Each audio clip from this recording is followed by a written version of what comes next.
Ang Gates ay bigla na lamang lumitaw at naghasik ng kaguluhan. Pero ang mga hunter na may misteryosong kapangyarihan na bigay ng system ay nagawa nilang ayusin ulit ang mga order. Nagsimula ang lahat sa mga unstar hunters.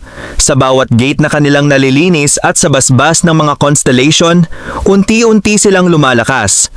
Habang tumatagal, 7 sa kanila ang umabot sa pinakamataas na antas, ang Sham Star. Bawat isa ay nagtayo ng sarili nilang hukbo at nang magsama-sama ang 7 pinakamakapangyarihang pamilyang ito, sila ang naging mga pinuno ng buong mundo. Pero ang 7 great houses at ang kanilang constellation, tinuring nilang banta ang bida sa kaayusan ng mundo. At ngayon ang Seoul ay wasak na. Ang house na may hawak sa kapangyarihan sa Eurasia. Handa silang sunugin ang buong metropolis para lang patayin ang ating bida na isang 9-star hunter, ang Great House Romanov. Napatingin ang ating bida sa isang orasan habang hinihingal na ito at napamura sa sagalit sa House of Romanov. Napatingin na lang siya sa isang matanda at napahangang matanda dahil nakaabot ng 9-star ang ating bida kahit walang blessing ng constellations. Ang matanda pala ay isang 9-star hunter. Napatanong na lang ang bida kung bakit siya gustong patayin ng matanda. Dito, kinwestiyon ng bida kung bakit siya inaapi. Dahil ba wala siyang blessing? O dahil hindi siya nagpapasakop? At ang sagot ng matanda ay parehong dahilan. Inamin ng matanda na hindi niya gustong gawin ito. Pero ang utos ng mga constellation ay malinaw. Patayin ang bida. Dahil kung may taong kayang lumakas ng walang basbas nila, mawawala ang kapangyarihan at impluensya ng mga constellation. At ito ang ating bida, si Eugene Chon, ang Shamstar Hunter na kilala rin bilang Necromancer at ang Immortal King. Habang tinatawag siyang Necromancer na sumasalungat sa natural na batas ng mundo at sumisira sa balanse gamit ang kanyang mga undead, isang malamig na ngiti lang ang isinagot ng bida. Para sa kanya, katawa-tawa ang lahat ng yon. Ayon sa matanda, sa laban ng 2 Shamstar, ang may mas malakas na constellation ang siyang mananalo.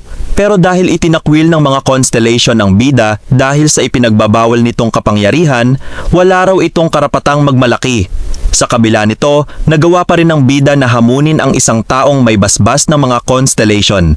Habang hirap nang makatayo ang bida, kinutya siya ng kalaban at sinabing malakas lang siya dahil sa tulong ni Odin.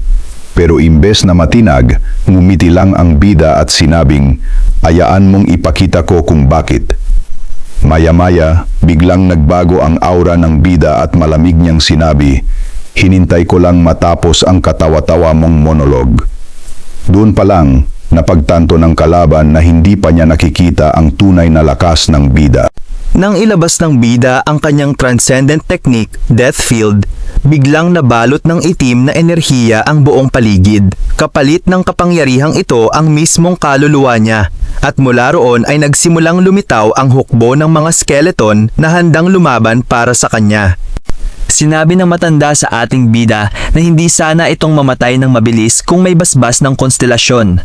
Pero kahit walang iyon, gagamitin pa rin niya ang pinakamalakas niyang sumpa para tapusin ito bilang parangal.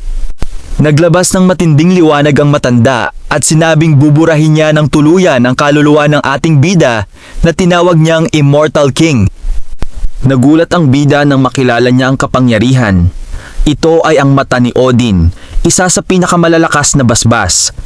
Napagtanto ng bida na hindi niya ito kayang talunin ng kanyang death field kaya wala siyang magawa kundi harapin ang kinahihinatnan nito. At pinakawalan na nga ng matanda ang kanyang pinakamalakas na teknik. Ngumisi ang bida. Dahil alam niyang mamamatay na rin naman siya, nagpasya siyang ilabas na ang kanyang huling alas. Nagtaka ang matanda kung bakit ngumingiti ang ating bida. Agad na kinuha ng bida ang relo na kanina pa niya hawak. Ginamit ng bida ang relo ni Cronus, isang bagay na may kapangyarihan at kontrol sa panahon. Nakita rito na kaya nitong tukuyin at harapin ang lakas na galing sa konstelasyon habang nagpapakawala siya ng matinding pulang enerhiya bilang kanyang huling hakbang. Nagana na ng tuluyan ang relo ni Cronus. Mayroon na itong lakas mula sa konstelasyon at natupad na ang lahat ng kailangan para gumana ito. Tumutunog ito ng malakas habang hawak ito ng ating bida na si Eugene ay babalik na sa nakaraan gamit ang kapangyarihan nito. Sa wakas, nakumpirma na ang lahat. Ang relo ni Cronus ay ganap ng gagana at maibabalik ang takbo ng panahon dahil si Eugene Cheon ay isang 9-star hunter na siya lamang ang kayang gamitin ang kapangyarihang ito.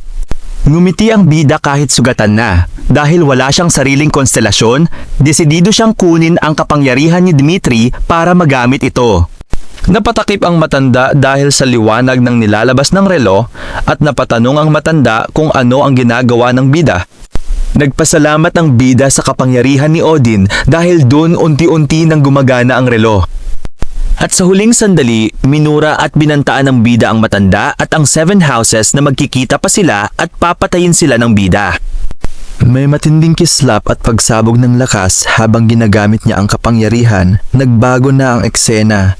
Nasa loob na siya ng isang payapang kwarto. Bigla siyang nagising at huminga ng malalim. Tunay na nakabalik na siya sa nakaraan.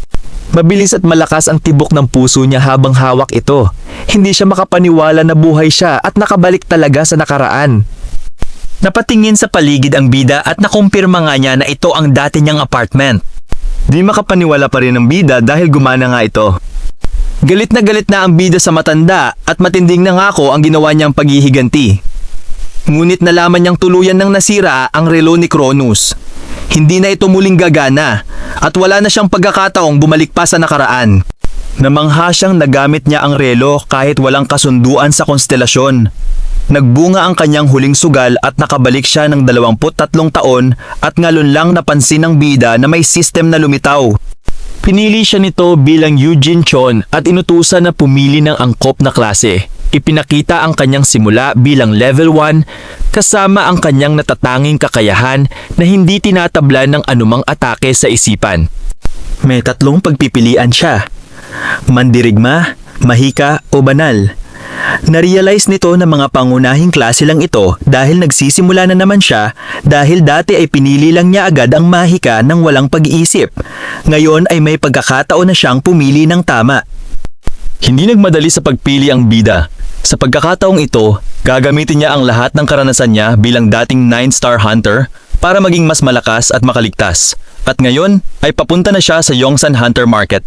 Pagpasok niya sa tindahan, inalok siya ng iba't ibang gamit, ngunit diretsong sinabi niyang ang singsing ng kadiliman ang kanyang hanap, bagay na labis na ikinagulat ng tindera.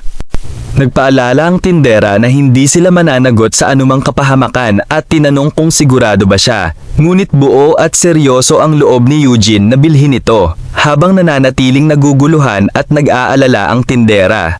Alam gibida na sumpa ito, ngunit naniniwala siyang may gamit pa rin ito, kaya ginugol niya ang kalahati ng kanyang ipon para makuha ang singsing ng kadiliman. Nang isuot niya ito, nalaman ang tunay nitong lihim. Kapag nalampasan niya ang sumpa, magkakaroon siya ng kapangyarihan bilang necromancer at sa kabila ng bigat nito, ngumiti siya ng buong determinasyon. At bigla ngang nagkausok, ngunit napakakalmado ng bida at nakita nga niya ulit ang matanda. Tinawag ng matanda ang bida bilang sumpang halimaw at pinuno ng mga bangkay. Hinamon niya ito kung kaya ba talagang manalo ang bida ng walang basbas ng kahit anong konstelasyon at sinabing hindi ito makakapagdulot ng tunay na pinsala dahil ang bida raw ay isang necromancer na itinakwil ng mga ito. Kasabay ng malakas na ugong, lumitaw ang makapangyarihang anyo ng matanda na nagliliyab at puno ng liwanag. Kinutya agad ng matanda ang bida dahil ginamit nito ang kakayahang ibalik ang oras para makipaglaban muli. At sabi pa ng matanda na di pa rin siya matatalo ng bida kahit binalik pa ng bida ang oras. At pinakawalan na nga ng matanda ang kanyang mapangwasak na atake. Ngunit tumindig ang bida at sinabing pagod na siyang marinig na wala siyang basbas ng anumang konstelasyon. Agad na gumana ang kanyang natatanging kakayahan na malinaw na isip, na hinarang ang lahat ng panghihimasok sa isipan at naging ganap siyang hindi tinatablan. Lumabas ang abiso na matagumpay niyang nalampasan ang pagsubok ng singsing ng kadiliman, kaya nagising ang tunay na kapangyarihan ng pagiging necromancer.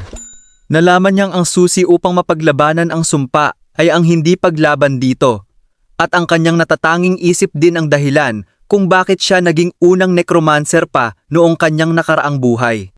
Panunuyang sabi ng bida, Kaya pala hindi ko talaga kayang talunin ang 7 angkan kung wala akong basbas ng konstelasyon. Ganun ba ang ibig mong sabihin?